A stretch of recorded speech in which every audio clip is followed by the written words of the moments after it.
Hello student, welcome to Shri classes and now starting with new topic, that is part 6 of your complex number chapter.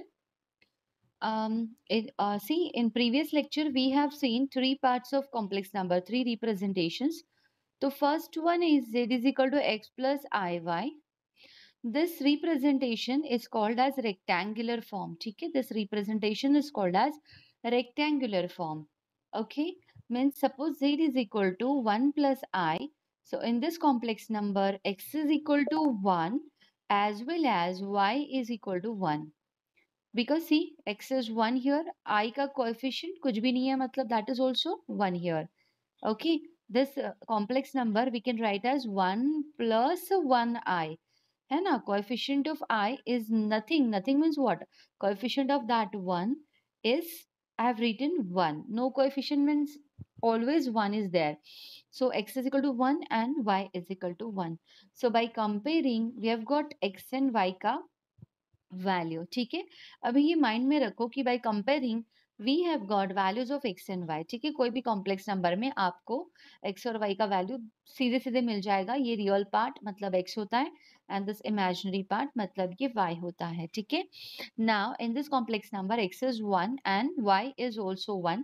ठीक है, but यहाँ पे अगर x और Y दोनों आपको पता है, ठीक है, तो आप लोगों को क्वेश्चन ये पूछा गया है कि convert this complex number, this is in rectangular form, convert this in polar form. Then how to convert rectangular to polar?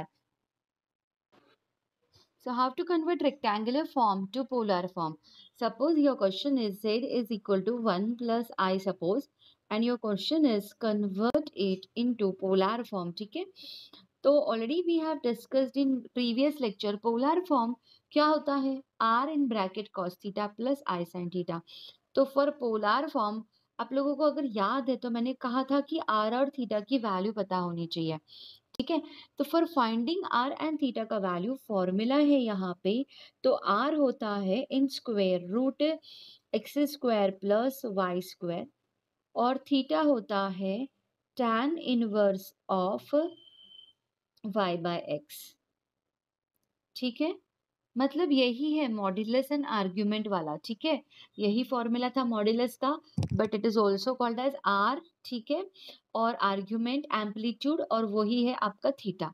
हाँ, तो यहाँ पर देखो, दिस इज योर क्वेश्चन. ये जो मैं रेड में मार्किंग कर रही हूँ ना, ये आपका क्वेश्चन है. तो इसमें x is what 1, y is what 1.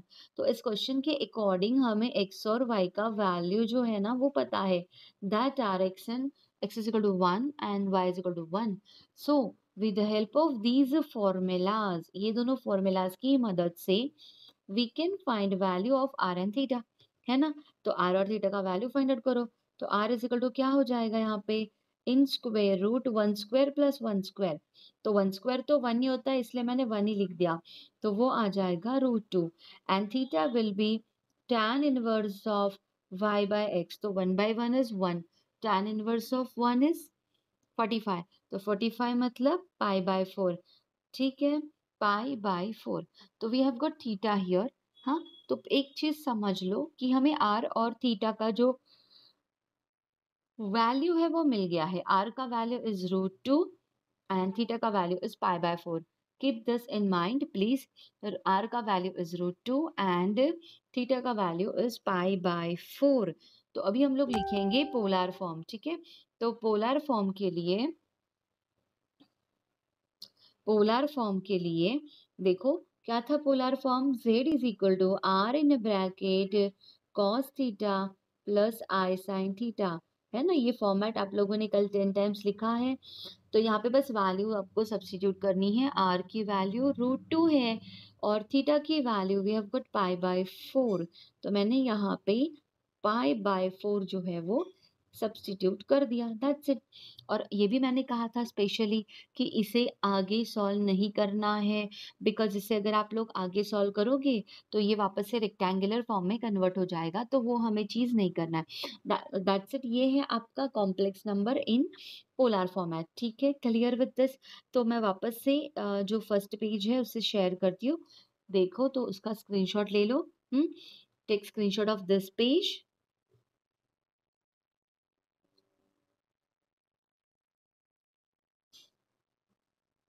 हाँ, इसका भी स्क्रीनशॉट ले लो, सेकंड पेज का स्क्रीनशॉट ले लो।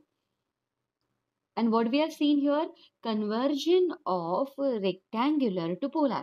Okay, conversion of rectangular to polar. Okay, now you have taken screenshot. देखो हम लोग जाते हैं पहले बोर्ड की तरफ. Now see here, यहाँ पे क्वेश्चन क्या था, convert this into polar format. अगर यही क्वेश्चन ना थोड़ा सा चेंज है, यहाँ पे पोलर नहीं है, सपोज उन्होंने क्वेश्चन पूछा है convert this into exponential form. क्या कहा है, एक्सपोनेंशियल फॉर्म. तो सेम एक्सपोनेंशियल फॉर्म में भी हमें किसकी जरूरत होती है, आर की और थीटा की. तो ये वाला जो है ना, ये सब कुछ एज इट इज रहेगा. मतलब आर का फॉर्मूला रिमेन्स सेम. तो r we have got root, theta हमें मिला है pi by 4. Because exponential form में भी हमें आर और थीटा ही चाहिए ना. तो आर और थीटा का फॉर्मूला इज फॉर्मूला. तो ऐसा नहीं कि पोलर के लिए अलग है और एक्सपोनेंशियल के लिए अलग है. आर और थीटा का फॉर्मूला रिमेन्स सेम. और after applying these formulas we have got r और थीटा का वैल्यू, है ना. बस अभी हम लोगों ने पोलर फॉर्म में डाला था वो वैल्यू, अभी हम लोग एक्सपोनेंशियल फॉर्म में डालेंगे. तो आर का वैल्यू क्या है यहाँ पे, √2. और थीटा का वैल्यू क्या है यहाँ पे, पाई बाय 4.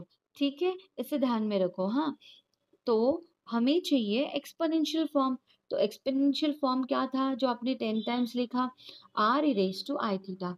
तो बस वैल्यू सब्स्टिट्यूट करेंगे. आर की वैल्यू हमें मिली है √2 और थीटा की value we have got pi by 4. That's it. इसे आगे कुछ नहीं करना है. तो ये भी आपका कॉम्प्लेक्स नंबर है, but this is in exponential form, है ना. What the asked you, convert this into exponential form. तो देखो, मेरी बात ध्यान से सुनना. अगर आपको रेक्टेंगुलर फॉर्म दिया है और रेक्टेंगुलर फॉर्म से if you want polar form या फिर if you want exponential form, तो दोनों के लिए आपको आर और थीटा की जरूरत होती है.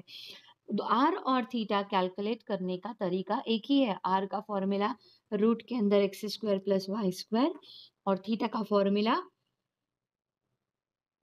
tan inverse of y by x remains same. ठीक है, बस आपको पोलर फॉर्म में उसे सब्स्टिट्यूट करना है और इन दिस केस आपको उसे एक्सपोनेंशियल फॉर्म में सब्स्टिट्यूट करना है. बस आपको पोलर वाला फॉर्मेट और एक्सपोनेंशियल वाला फॉर्मेट पता होना चाहिए. ठीक है, clear with this question. Okay okay. तो एक काम करती हूँ, मैं जो प्रीवियस वाला बोर्ड है उसे शेयर करती हूँ. Take screenshot of this one. ये क्वेश्चंस आपको कॉपी करने हैं. क्वेश्चन ऐसे है कि if z is equal to this, convert this into exponential form. है ना, ये क्वेश्चन है आपका सेकंड क्वेश्चन, क्वेश्चन नंबर 2. तो ये वाला सॉल्यूशन तो सेम है. What you have to do here, r और थीटा का वैल्यू फाइंड आउट करना है. एंड आफ्टर दैट यहाँ पे एक नई चीज है कि बस वो जो वैल्यू है ना वो आपको एक्सपोनेंशियल फॉर्म में कन्वर्ट करना है. तो what I have written here, exponential form, और आर और थीटा का वैल्यू मैंने पुट कर दिया है. ठीक है, तो ये जो सोल्यूशन है यहाँ पे एंड होता है. And this is your explanation part. ये जो मैंने लिखा है ना, ये आप लोगों का एक्सप्लेनेशन पार्ट है. ओके, तो I guess you have taken this screenshot. हाँ, अभी हम लोग जाएंगे थोड़ा उल्टा. उल्टा मतलब कि पोलर से रेक्टेंगुलर या फिर एक्सपोनेंशियल से रेक्टेंगुलर. सपोज देखो, आपको z दिया है, sorry, √3 in bracket cos pi by 3 plus I sine pi by 3. तो आपको दिखने में ये कौन सा फॉर्मेट नजर में आ रहा है, पोलर फॉर्म. और क्वेश्चन है convert this into rectangular form, मतलब हमें इसे रेक्टेंगुलर फॉर्म में कन्वर्ट करना है. तो कैसे करेंगे, for rectangular form we require x and y का वैल्यू, है ना. और ये पोलर फॉर्म है तो आर का वैल्यू हमें पता है कितना है, √3, है ना. आर का वैल्यू कहाँ पे होता है, यहाँ पर. और यहाँ पे हमें थीटा का भी वैल्यू पता है, and that is pi by 3. Theta कहाँ पे होता है, कॉस और साइन के आगे जो एंगल होता है ना वो अलग अलग नहीं होते हैं, ये दोनों एंगल सेम ही होते हैं. तो हमें आर और थीटा पता है, हमें रेक्टेंगुलर फॉर्म चाहिए. तो हमें आर और थीटा पता है, तो हमें रेक्टेंगुलर फॉर्म चाहिए. तो ऐसे क्वेश्चंस में क्या करेंगे, तो एक्स का फॉर्मूला होता है r cos theta and y का फॉर्मूला होता है आर साइन थीटा. ठीक है, these are the formulas for converting polar to rectangular as well as exponential to rectangular. ठीक है, दोनों के लिए पोलर हो चाहे एक्सपोनेंशियल हो, दोनों से if you want rectangular, so these are the formulas. ठीक है, तो इनके लिए हमें आर की जरूरत है जो हमारे पास है, और थीटा की जरूरत है वो भी हमारे पास है. ठीक है, तो मैं नेक्स्ट पेज सेलेक्ट करती हूँ. हाँ, आर का वैल्यू √3 है एंड थीटा का वैल्यू π/3 है, इसे ध्यान में रखना. तो आर का वैल्यू इज √3 एंड थीटा का वैल्यू इज π/3. यही था अपना फॉर्मूला एक्स का, आर कॉस थीटा.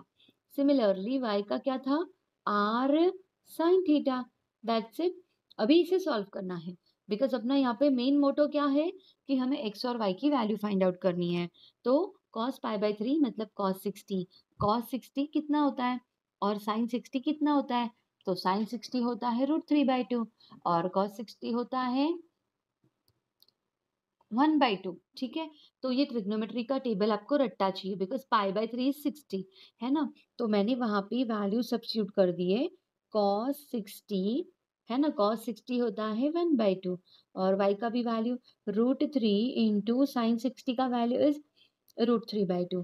तो इसे अगर सिंप्लीफाई करेंगे तो this will be √3/2 and this will be 3/2. तो मुझे x और y मिल गए हैं, तो मैं z लिख सकती हूँ, है ना. मैं z लिख सकती हूँ, तो मेरा z हो जाएगा x प्लस आई वाई, मतलब ऐसे. Clear with the z. हाँ, कॉम्प्लेक्स नंबर. तो ठीक है, this is what polar to rectangular. Polar to rectangular. तो मैं इसका पहला पेज शेयर करती हूँ. देखो, इसका स्क्रीनशॉट ले लो. एक एक मिनट एक मिनट एक मिनट, ये नहीं है. Yes, here polar to rectangular. ठीक है, तो एक मिनट. हाँ, now you can take screenshot. तो आपका क्वेश्चन था ये वाला जिसे आपको कन्वर्ट करना था रेक्टेंगुलर में. तो आपको एक्स और वाई का वैल्यू चाहिए था. आर और थीटा हमें पता है. एक्स और वाई फाइंड आउट करने के लिए दीज आर द फॉर्मूलाज. और फिर with the help of these formulas हम लोगों ने एक्स और वाई का वैल्यू फाइंड आउट कर लिया. ठीक है, इसका स्क्रीनशॉट हो गया है. तो मैं नेक्स्ट पेज सेलेक्ट करती हूँ. Nasiya, with the help of these formulas we have selected. हाँ, यस, एक्स और वाई का वैल्यू हमें मिल गया है आफ्टर दैट. तो एक्स और वाई का वैल्यू आर दिस. एक्स का वैल्यू इज √3/2, वाई का value is 3/2 and rectangular format क्या होता है, rectangular z is equal to x plus i y, ऐसे होता है ना. तो यहाँ पर मैंने x की जगह पे x का वैल्यू, y की जगह पे y का वैल्यू पुट किया and that's it. This is your complex number x plus i y, है ना. मैंने यहाँ पे रेक्टेंगुलर का जो फॉर्मेट है वो यूज किया है और उस फॉर्मेट में मैंने x और y के वैल्यूज पुट कर दिए हैं. ठीक है, सेकेंड पेज का भी आपने स्क्रीनशॉट ले लिया है. This is your question number 2. और क्या था आपका question number 2, polar to rectangular. ठीक है, पोलर टू रेक्टेंगुलर. ओके, ठीक है. Now moving towards next question. देखो, हाँ, अभी सेम क्वेश्चन है, प्लीज प्लीज ध्यान से देखो. हाँ, बट यहाँ पर ना उन्होंने question is z is equal to √3 e raised to I π/3. मतलब what they have given, which representation they have given, they have given exponential form, and in which representation they want in rectangular format. ठीक है, तो exponential से if we want a rectangular format, then again same thing, exponential format they have provided. तो इसका मतलब ये होता है कि exponential form they have provided. तो इसका मतलब होता है कि उन्होंने आर और थीटा का वैल्यू दिया हुआ है. ठीक है, तो आर का वैल्यू क्या है, √3. आर का वैल्यू क्या है, √3. थीटा का वैल्यू क्या है, π/3. ठीक है, बस देखो बिल्कुल सेम है सोल्यूशन, बस क्वेश्चन में दिया है एक्सपोनेंशियल फॉर्म, है ना. तो exponential to rectangular means r theta to x y, वही है ना, r theta to x Y.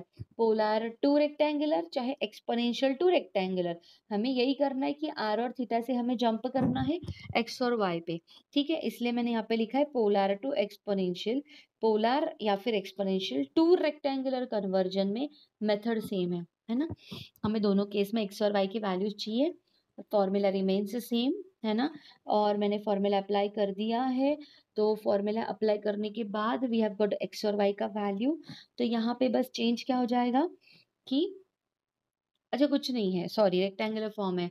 तो ये जो है ये x है, ये जो है ये y है। इसे सॉल्व किया, x का वैल्यू इज √3/2, y का वैल्यू इज 3/2, और रेक्टेंगुलर फॉर्म चाहिए, मतलब this format, x we have got that is √3/2, and y also we know that is 3/2. So substituting these values here, we have got z. So z is this rectangular form. Clear with this? Huh? So this is what exponential to rectangular. Okay, मैं page को share करती हूँ, आप लोग इस question का भी screenshot ले लो। This is what exponential to rectangular. एक सेकेंड, आपका थोड़ा कंफ्यूजन क्लियर हो इसलिए मैं यहाँ पे थोड़ा चेंज करती हूँ। This is exponential to rectangular. बस इतना ध्यान में रखो कि formula remains same. So I guess you have taken screenshot. This is your question number 3, है ना। और मैं नेक्स्ट पेज पे जाती हूँ। Yes, take screenshot of this, so this one also. Okay, ठीक है। Now moving towards the next question, that is, see here. Question is, if suppose they have given z is equal to 3 e raised to I pi by 6 and they have asked you polar form. क्या पूछा है उन्होंने? Polar form. तो यहाँ पे आपका जो calculation है ना वो तो बिल्कुल इजी हो जाता है, बिकॉज r दिख रहा है 3 है और थीटा भी दिख रहा है कि that is π/6, and that's it. हमें पोलर फॉर्म के लिए क्या चाहिए? वही तो चाहिए, बस हमें रिप्रेजेंटेशन अलग कर देना है। z इज इक्वल टू क्या होता है? r in bracket cos theta plus i sin theta, है ना, ऐसे करना होता है। तो z is equal to r in bracket cos π/6 plus i sin π/6। Okay, ठीक है, clear with this? So this is your polar form. Okay, take screenshot of this question. तो एक बार स्क्रीनशॉट ले लेना। This is what exponential form to polar form. Okay, now take screenshot of this question. ठीक है, अभी exactly इसका उल्टा, polar to exponential. हाँ, देखो बिल्कुल इजी है। एक्चुअली कॉम्प्लेक्स नंबर ये जो चैप्टर है ना, ये बहुत लेंदी चैप्टर है। अगर आप लोग ऐसे छोटे छोटे टॉपिक्स को करते करते करते प्रॉपरली जाओगे तो चैप्टर आपके लिए बिल्कुल भी इजी रहेगा। तो z is equal to, if suppose I am having 2 in bracket cos π/4 plus i sin π/4, ये मेरा क्वेश्चन है फॉर एग्जाम्पल। तो यहाँ पर ना, हाँ, what I've asked you, convert these into exponential form, ऐसे कहा है। तो एक्सपोनेंशियल फॉर्म में कन्वर्ट करना है, मतलब again we want r and theta, that's it, है ना। तो दिख ही रहा है कि अपना आर जो है वो ये है और थीटा जो है वो ये है, एंड फॉर एक्सपोनेंशियल फॉर्म हमें वही तो चाहिए। तो कुछ यहाँ पे डिफरेंस नहीं है, हमें बस रिप्रेजेंटेशन को चेंज करना है। तो r is 2, theta is π/4, no need to apply formulas, just write representation of exponential form. So z is equal to r e raised to I theta. That's it. ठीक है, okay, clear with this? So this is your exponential form. इसे ऐसे लिखना है हमेशा कि this is your exponential form, कि दिखना चाहिए कौन सा है एक्सपोनेंशियल फॉर्म आंसर में। Okay, now take screenshot of this one. जितने भी क्वेश्चंस मैंने कंडक्ट किए हैं, सारे क्वेश्चंस आपको कॉपी करने हैं और मुझे पीडीएफ सेंड करना है कि आप लोगों ने वो सब कॉपी कर लिया है। ठीक है, मैं इस पेज को डिलीट करती हूँ और एक बार रिविजन करते हैं कि आज मैंने क्या पढ़ाया है। तो फर्स्ट वन क्या देखा हम लोगों ने? रेक्टेंगुलर टू पोलर हो, चाहे रेक्टेंगुलर टू एक्सपोनेंशियल हो, है ना। एक रेक्टेंगुलर है मतलब हमें वैल्यू पता है एक्स और वाई की, और ये अगर चाहिए मतलब हमें वैल्यू चाहिए आर और थीटा की। तो ये फॉर्मूलाज, ये जो है कैसे फाइंड आउट किया जाता है? तो for that formulas are there. तो r is equal to in square root x square plus y square होता है, और थीटा होता है tan inverse of y by x। ठीक है, so these are the formulas for what? For rectangular to polar और rectangular to exponential. तो ये जो फॉर्मूलाज है एज इट इज, ये पेज आपको स्क्रीनशॉट लेना है और इस पेज को आपको 10 टाइम्स लिखना है। These formulas you have to write for 10 times. ठीक है, now moving towards the next topic, this is what rectangular to polar ना, अभी उल्टा, पोलर हो चाहे एक्सपोनेंशियल हो, if you want rectangular means you want x and y and given is polar और exponential, मतलब आपके पास है आर और थीटा। तो एक्स और वाई को फाइंड आउट कैसे करना है? तो for that formulas are different. So for finding x, formula is r cos theta, and for finding y, formula is r sin theta. ठीक है? So these are the formulas for finding x and y, and you have to write these formulas also for 10 times. इसका revision करो, और जितना भी मैंने आज के लेक्चर में तुम लोगों को पढ़ाया है वो सब कुछ तुम्हें नोट डाउन करना है अपने नोटबुक में, और जो फॉर्मूलेज मैंने बताए हैं वो 10 टाइम्स आप लोगों को लिखने हैं।